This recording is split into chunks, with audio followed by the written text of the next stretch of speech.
Struktur dan fungsi akar. Akar merupakan bagian penting tumbuhan yang ada di dalam tanah. Namun, ada beberapa tumbuhan yang memiliki akar yang tumbuh di atas tanah. Selama tumbuhan tersebut masih hidup, akar terus mengalami pertambahan. Akar berasal dari calon akar atau pedikula yang terdapat pada embrio atau lembaga dari biji. Umumnya, pertumbuhan akar lebih lambat daripada pertumbuhan batang. Pertumbuhan akar dikontrol oleh aktivitas meristem apikal ujung akar. Meristem ini dilindungi oleh tudung akar atau yang berfungsi sebagai jaringan pelindung. Pada tumbuhan tingkat tinggi, sistem perakaran dapat dibedakan menjadi dua, yaitu sistem perakaran serabut dan sistem perakaran tunggang. Sistem perakaran serabut terdapat pada tumbuhan monokotil seperti padi, jagung, bambu. Sedangkan sistem perakaran tunggang terdapat pada tumbuhan dikotil seperti jambu, mangga, pepaya, wortel, bayam. Untuk mengetahui struktur yang ada pada akar, perhatikan penjelasan berikut.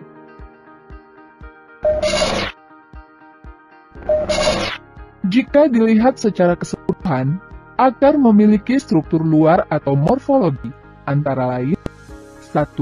Pangkal akar, bagian yang berhubungan langsung dengan pangkal batang. 2. Batang akar, bagian yang terdapat antara pangkal akar dengan ujung akar. 3. Cabang akar, akar yang langsung keluar dari bagian akar pokok dan mungkin dapat membentuk percabangan lagi. 4. Serabut akar, akar-akar kecil yang halus dan berbentuk serabut biasanya terdapat pada ujung-ujung percabangan akar. 5. Ujung akar, bagian yang paling ujung dari akar. Bagian ini adalah bagian yang muda dari keseluruhan akar. Pada bagian ini, terdapat jaringan meristem apikal yang dilindungi oleh tudung akar atau kaliptra. 6. Tudung akar, bagian ini terletak pada ujung akar atau kaliptra. Kaliptra berfungsi menentukan arah pertumbuhan akar sesuai dengan pengaruh gaya gravitasi bumi. Akar dikelompokkan menjadi 3 bagian, yaitu 1. Daerah pembelahan sel, terletak di belakang tudung akar. Daerah ini terdapat sel-sel meristem yang selalu aktif membelah. 2. Daerah pemanjangan, terletak di belakang meristem apikal. Pada daerah ini, sel-sel yang telah membelah mengalami pemanjangan. 3. Daerah diferensiasi, terletak di belakang daerah pemanjangan. Sel-sel yang sudah memanjang mengalami diferensiasi menjadi jaringan-jaringan yang sudah memiliki fungsi yang khusus. Misalnya, mulai terbentuk rambut akar oleh sel epidermis. Struktur anatomi akar. Struktur anatomi akar dari urutan terluar ke dalam yaitu epidermis, korteks, dan silinder pusat atau stele. A. Epidermis. Sel-sel epidermis akar berbentuk pipih, berdinding tipis.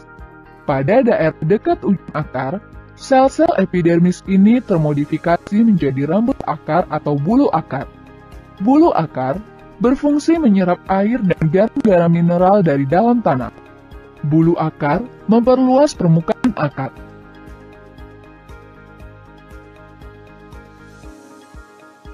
B. Korteks. Korteks merupakan daerah antara epidermis dengan silinder pusat. Korteks terdiri dari sel-sel parenkim yang berdinding tipis dan terdapat ruang-ruang antar sel. Pada akar, Lapisan ini kadang berfungsi sebagai tempat cadangan makanan, karena sel-sel korteks mengandung cadangan makanan berupa amilum dan substansi lain. Pada beberapa tumbuhan air, ruang antar sel parenkim memiliki ruang udara. Parenkim ini disebut aerenkima.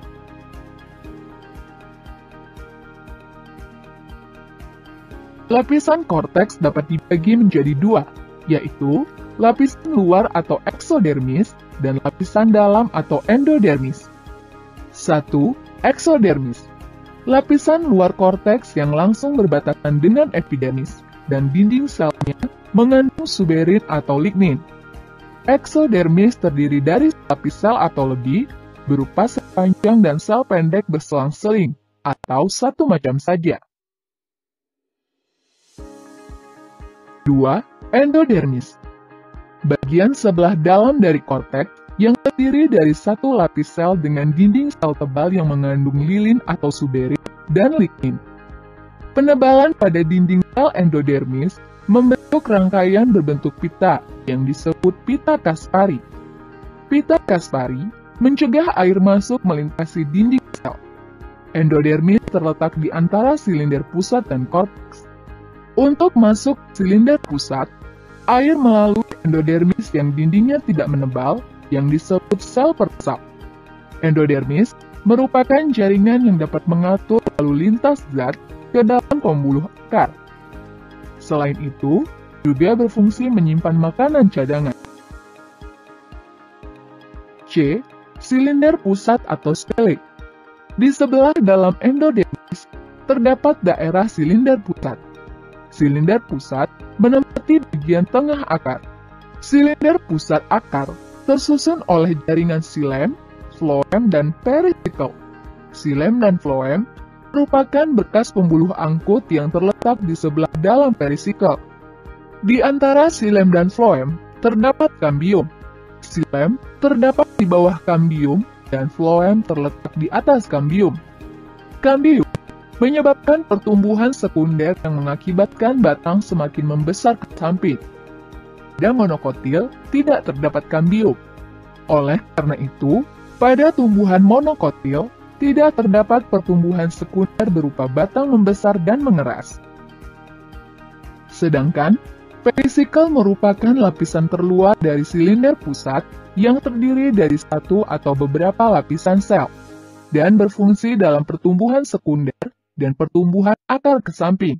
Perisikkel akan berkembang membentuk kambium dan jari-jari empulur.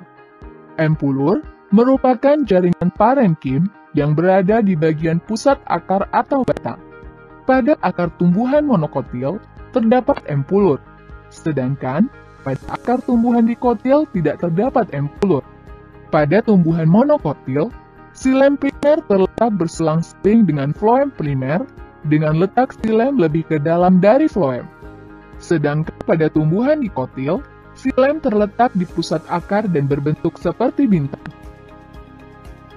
Untuk mengetahui lebih jelas perbedaan antara akar tumbuhan monokotil dan dikotil, perhatikan tabel berikut. Berdasarkan sistem akar, tumbuhan monokotil mempunyai akar serabut, sedangkan tumbuhan dikotil berakar tunggang. Berdasarkan sistem anatomi, pada tumbuhan monokotil, batas antara ujung akar dengan kalipter jelas, sedangkan pada tumbuhan dikotil, batas antara ujung akar dengan kaliptra tidak jelas. Pada tumbuhan monokotil, perisikkel dapat terdiri dari beberapa lapis sel, sedangkan pada tumbuhan dikotil, perisikkel terdiri dari satu lapis sel. Pada tumbuhan monokotil, perisikkel hanya membentuk cabang akar. Sedangkan pada tumbuhan dikotil, perisikkel membentuk cabang akar dan dapat membentuk meristem sekunder seperti kambium dan kambium gabus. Pada tumbuhan monokotil, letak berkas pengangkut antara xilem dan floem pada akar tua tetap berselang-seling. Sedangkan pada tumbuhan dikotil, letak berkas pengangkut pada akar sekunder bersifat kolateral.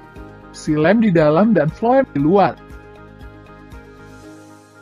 Selanjutnya, tumbuhan monokotil mempunyai empulur yang luas pada pusat akar, sedangkan tumbuhan dikotil mempunyai empulur yang sempit dan tidak mempunyai empulur di pusat akar. Perbedaan yang lain, tumbuhan monokotil tidak mempunyai kambium, sedangkan tumbuhan dikotil, kambium tampak sebagai meristem sekunder. Dan perbedaan yang terakhir atau berdasarkan sistem anatomi. Pada tumbuhan monokotil, jumlah lengan protosilem banyak atau lebih dari 12. Sedangkan pada tumbuhan dikotil, jumlah lengan silem antara 2-6.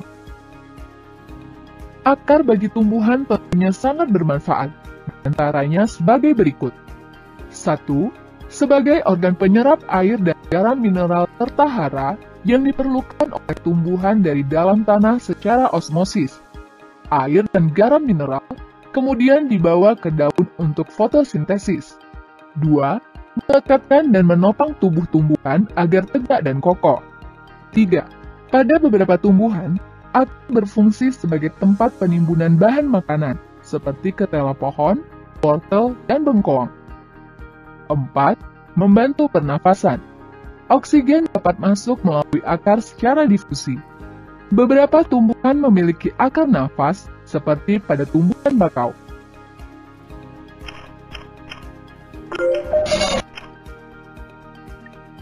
Struktur dan fungsi batang.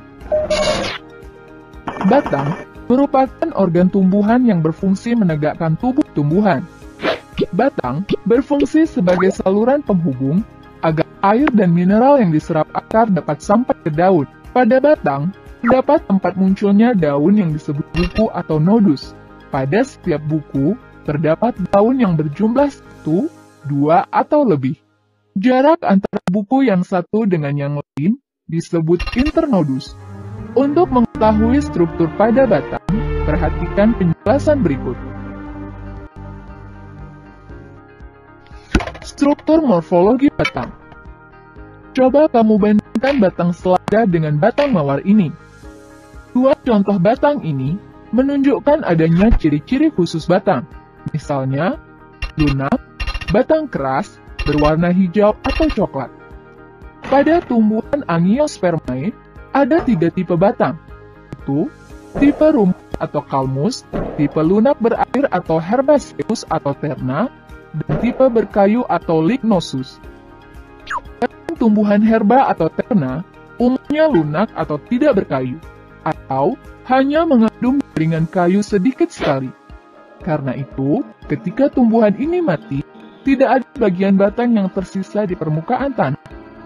Contoh tumbuhan yang termasuk ke dalam jenis tumbuhan herba adalah terong, kacang polong, jahe, jagung, dan ginseng. Struktur anatomi batang. Anatomi batang monokotil sangat berbeda dengan anatomi batang dikotil.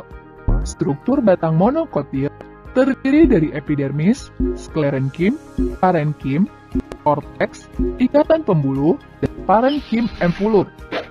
Sel-sel pada jaringan epidermis terdiri dari sel yang pipih dan rapat. Lapis ini berfungsi melindungi lapisan yang berada di bawahnya. Jaringan sklerenkim berada di bagian dalam epidermis. Jaringan sklerenkim berperan memperkuat dan melindungi batang monokotil.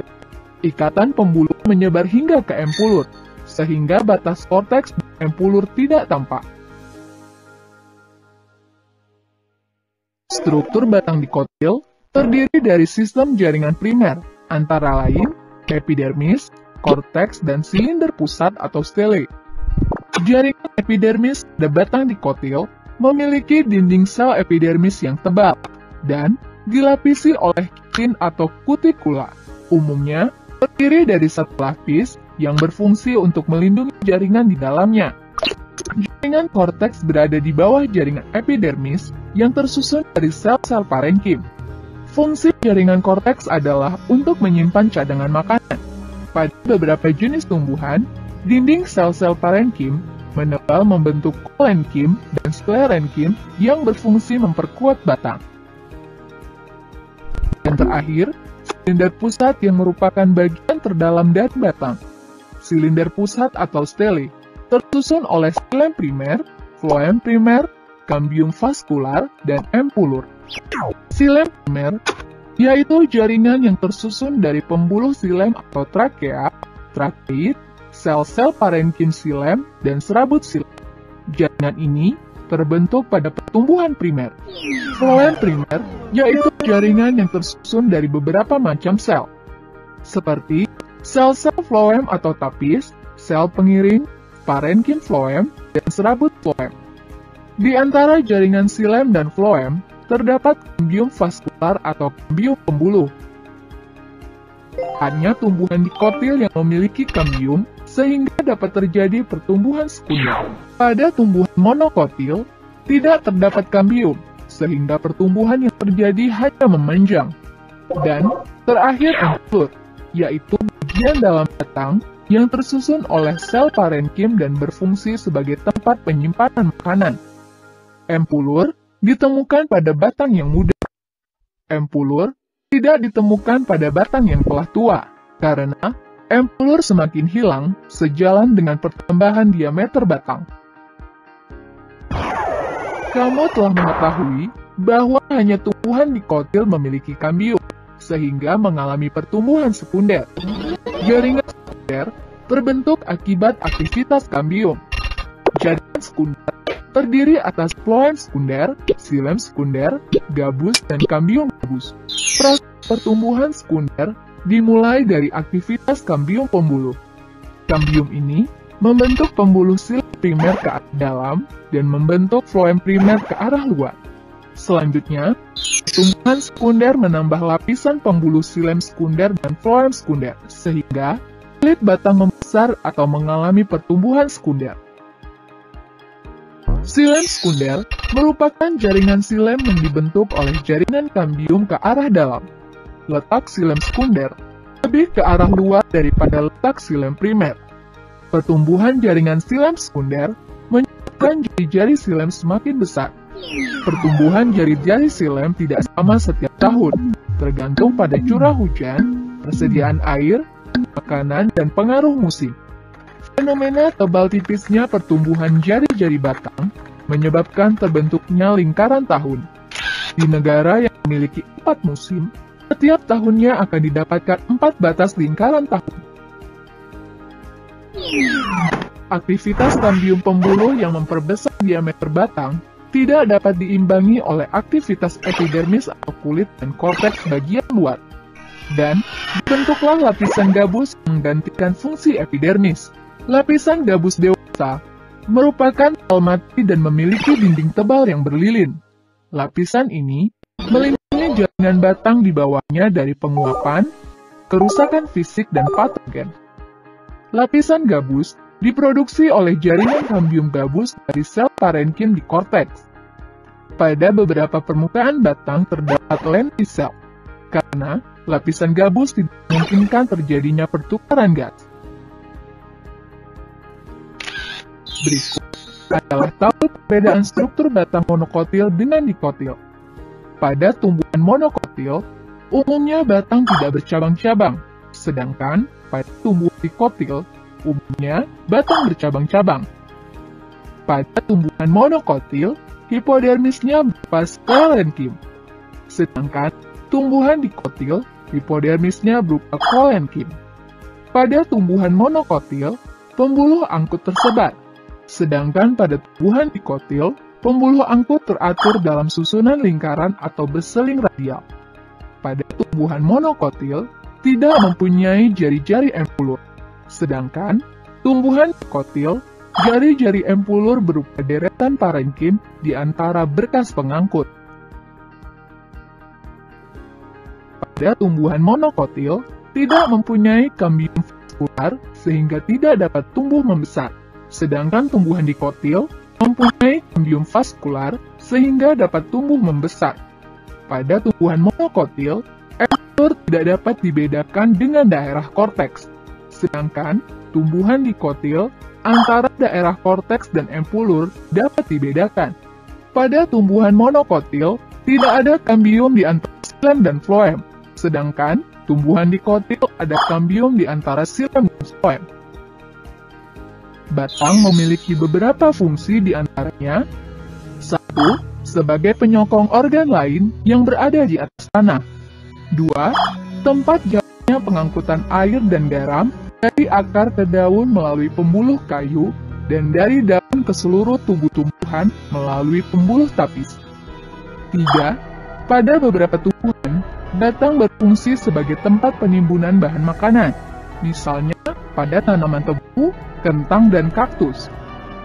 4. Pada tumbuhan tertentu, batang berfungsi sebagai alat perkembangbiakan berbentuk tunas, misalnya pisang dan lengkuas.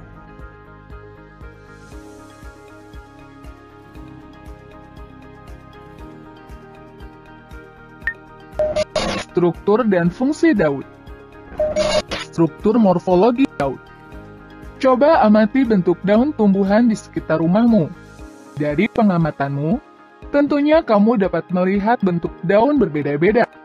Daun lengkap mempunyai bagian-bagian berupa pelepah daun atau upi daun, tangkai daun atau petiolus, dan helaian daun atau lamina. Pelepah memiliki fungsi sebagai pelindung kuncup daun yang masih muda, contohnya pada tanaman tebu. Selain itu, berfungsi sebagai pelindung batang. Tangkai daun berfungsi untuk memperkuat kedudukan daun dan menentukan posisi daun, serta melekatkan daun ke batang. Contoh tangkai daun yaitu tangkai daun pepaya.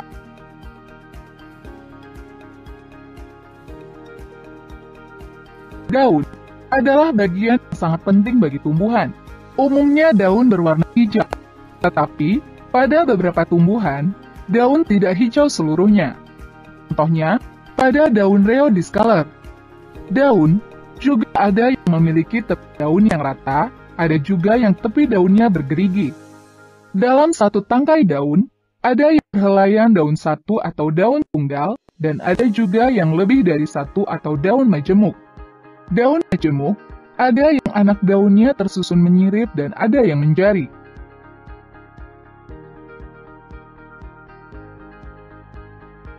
Untuk lebih memahami keanekaragaman bentuk daun, perhatikan penjelasan berikut. A. Bentuk helaian daun. Bentuk helaian daun sangat menentukan bentuk daun. Berdasarkan bentuk helaian daun, atau dilihat dari posisi relatif bagian daun yang paling lebar, daun dikelompokkan sebagai berikut.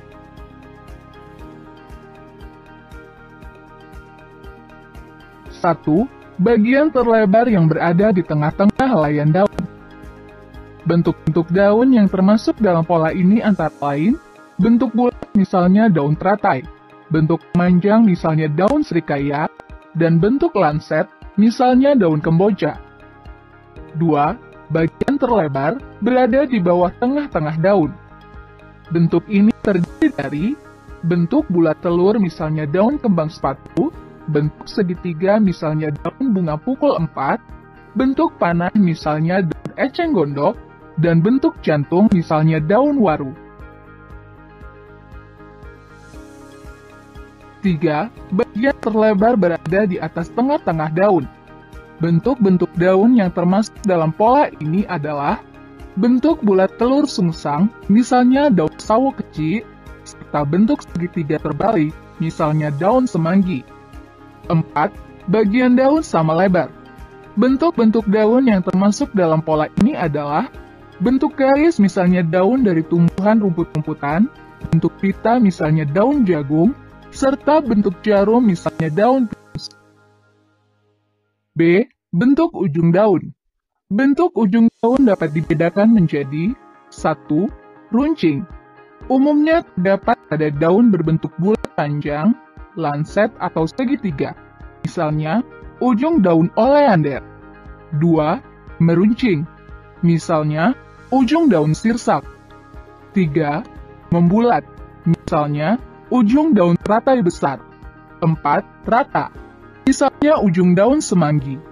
5. Terbelah. Misalnya ujung daun bayam. 6. Berduri. Misalnya daun nanas seberang. C. Tepi daun. Tepi daun dapat dibedakan menjadi tepi daun yang tidak mempengaruhi bentuk helaian daun.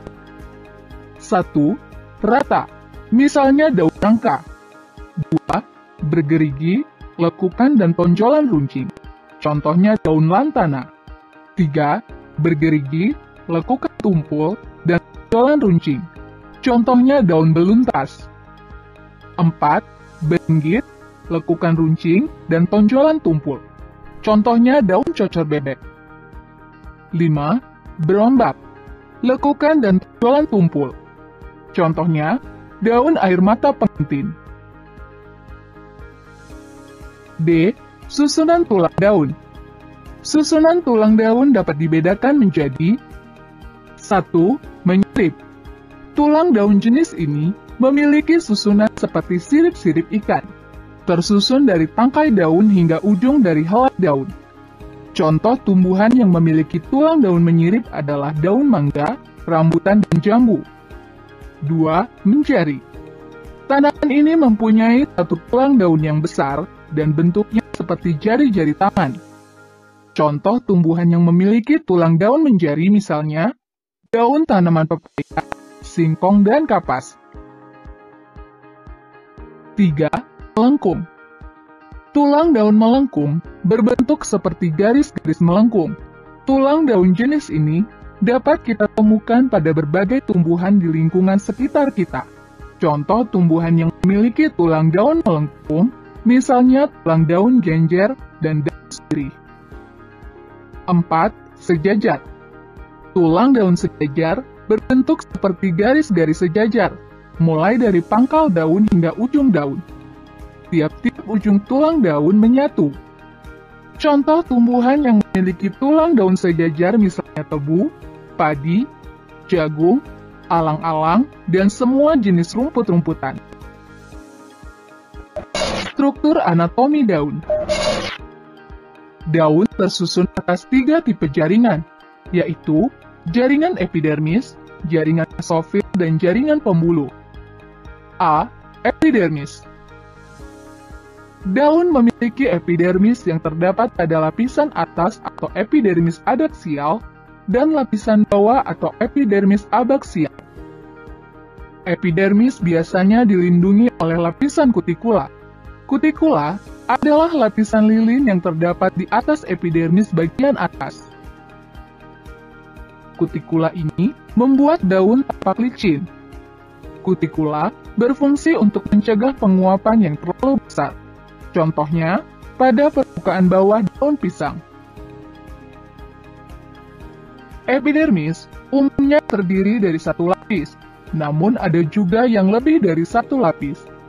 Epidermis daun dapat membentuk stomata dan trikoma.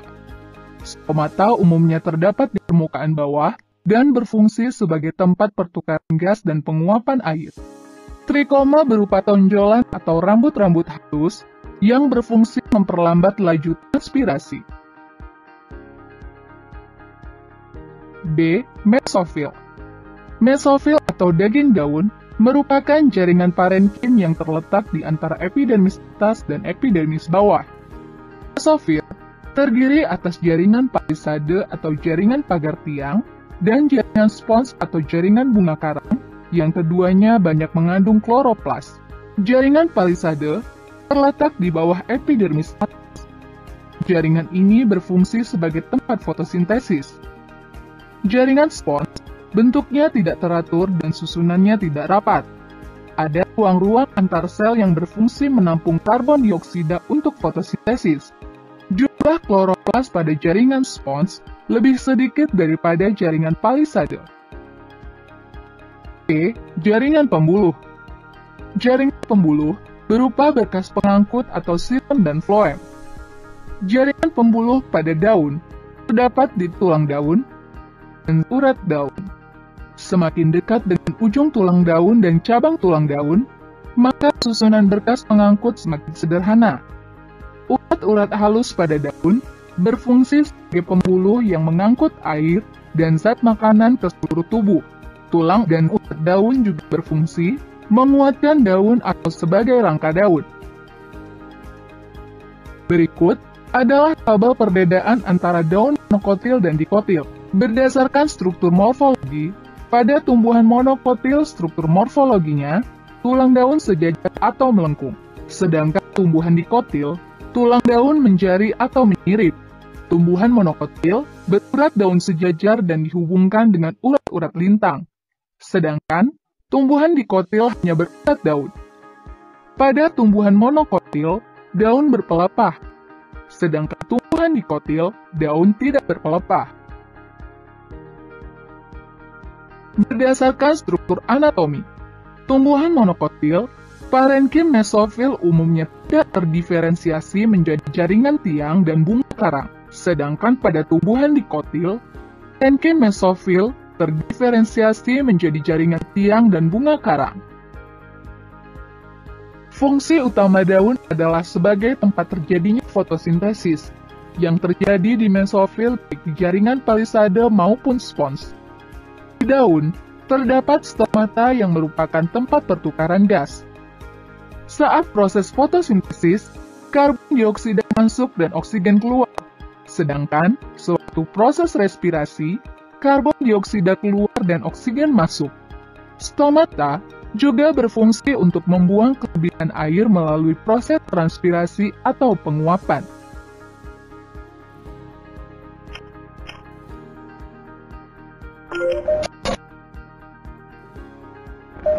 Struktur dan fungsi bunga. Struktur bunga. Tentunya, kamu sering melihat bunga-bunga. Bunga biasanya kita kaitkan dengan keindahan. Karena itu, bunga sering dipajang di ruangan, hiasan rambut pengantin, atau bahkan memberikan bunga sebagai tanda kasih sayang. Terlepas dari hal ini, bunga merupakan organ penting bagi tumbuhan. Pada bunga, terdapat bagian penghasil serbuk sari dan bakal biji. Penghasil serbuk sari adalah benang sari, sedangkan bakal biji terdapat pada putik. Alat reproduksi jantan pada bunga adalah benang sari, sedangkan alat reproduksi betina pada bunga adalah putik. Jika kamu amati pada ujung benang sari, maka akan tampak suatu bagian yang menghasilkan serbuk. Serbuk inilah yang disebut serbuk sari. Penyerbukan adalah proses jatuhnya serbuk sari ke kepala putik. Bagian utama pada bunga adalah kelopak bunga, mahkota bunga, benang sari atau alat reproduksi jantan, putik atau alat reproduksi betina, dan bakal buah. Bunga yang memiliki semua bagian ini disebut bunga lengkap, sedangkan bunga yang tidak memiliki satu atau lebih bagian-bagian bunga tersebut disebut bunga tidak lengkap. Bunga sempurna yaitu bunga yang memiliki benang sari dan putik secara bersama-sama dalam satu organ. Bunga seperti ini disebut bunga hermafrodit, sedangkan bunga tidak sempurna memiliki salah satu kelamin, baik bunga jantan maupun bunga betina. Untuk mengetahui keempat bagian utama pada bunga, perhatikan uraian berikut. A. Kelopak bunga. Kelopak bunga atau calyx merupakan bagian terluar dari bunga. Kelopak bunga biasanya berwarna hijau dan merupakan modifikasi dari daun. Lembaran kelopak bunga disebut daun kelopak atau sepak. Kelopak bunga berfungsi untuk melindungi kuncup bunga. B. Mahkota bunga. Mahkota bunga atau corolla terletak di sebelah dalam atau di atas kelopak bunga. Mahkota bunga umumnya lebih besar daripada kelopak bunga. Badan mahkota disebut mahkota atau petal. Setiap jenis tumbuhan umumnya memiliki warna mahkota bunga yang mencolok, sehingga menarik perhatian serangga untuk membantu tumbuhan dalam penyerbukan. Kelopak bunga dan mahkota bunga sering disebut perhiasan atau periantium. Kadang-kadang, ada juga bunga yang tidak memiliki kelopak atau asetus, tidak bermahkota halus, atau tidak memiliki perhiasan atau bunga telanjang. Umumnya, mahkota tumbuhan monokotil berjumlah 3 atau 6 helai atau kelipatannya, sedangkan mahkota tumbuhan dikotil umumnya berjumlah 4 atau 5 helai atau kelipatannya. C. Benang sari. Benang sari terletak di antara mahkota yang merupakan organ perkembangan jantan pada tumbuhan. Bagian-bagian penyusun benang sari adalah kaisar atau filamen. Pada ujung benang sari terdapat kepala sari atau kotak sari atau altera. Kepala sari berisi serbuk sari atau polen. Serbuk sari merupakan sel kelamin jantan atau sperma. Jadi, bunga yang hanya memiliki benang sari sebagai alat reproduksinya disebut bunga jantan. Putik. Putik terletak di bagian pusat bunga setelah benang sari. Putik merupakan organ perkembangbiakan betina karena membentuk sel telur atau ovum. Jadi, bunga yang hanya memiliki putik sebagai alat reproduksinya disebut bunga betina. Bagian-bagian penyusun putik adalah kepala putik atau stigma, sel buah atau ovarium, dan tangkai putik atau stilus. Kepala putik merupakan tempat melekatnya serbuk sari saat penyerbukan. Di dalam bakal buah, terdapat bakal biji atau ovum. Di dalam bakal biji inilah terdapat sel telur.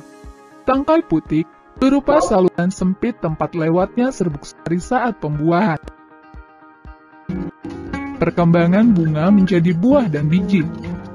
Pada proses penyerbukan, serbuk sari jatuh pada kepala putik. Penyerbukan akan diikuti oleh pembuahan atau fertilisasi, yaitu meleburnya inti sel telur dengan inti sperma. Hasil peleburan inilah disebut zigot. Zigot akan berkembang menjadi lembaga atau embrio, dan akhirnya akan berkembang menjadi tumbuhan baru. Setelah pembuahan, bakal buah akan berkembang menjadi buah, dan bakal biji menjadi biji. Untuk lebih jelasnya, perhatikan penjelasan berikut.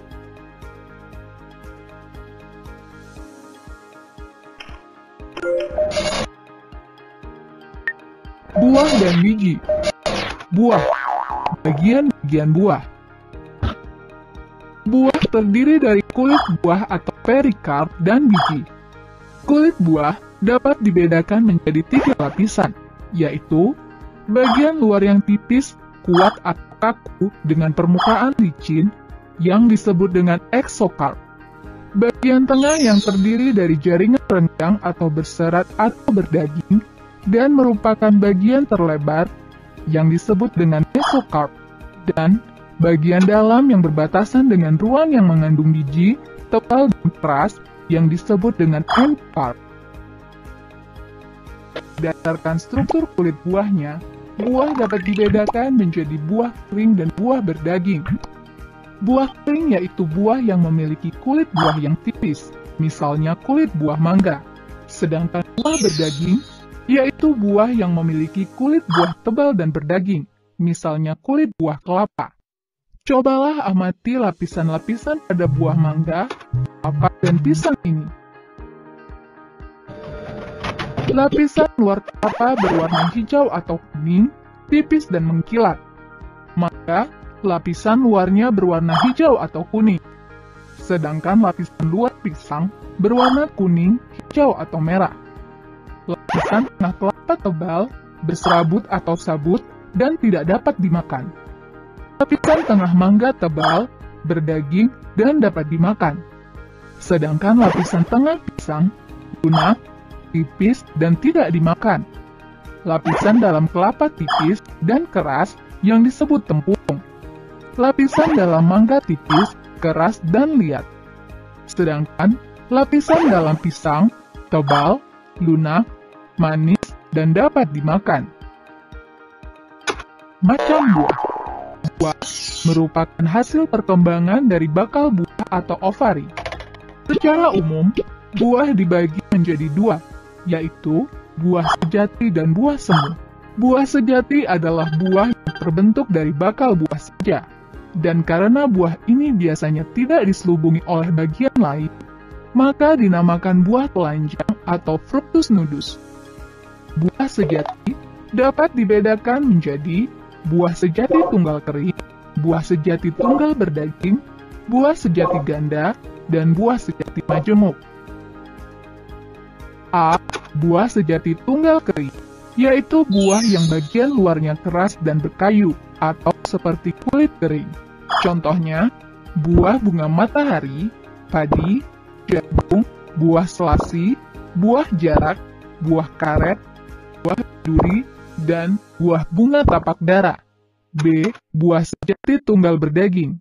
Buah ini memiliki dinding buah tebal berdaging. Contoh buah jenis ini adalah pepaya, belimbing, jeruk, mangga, kelapa, dan delima.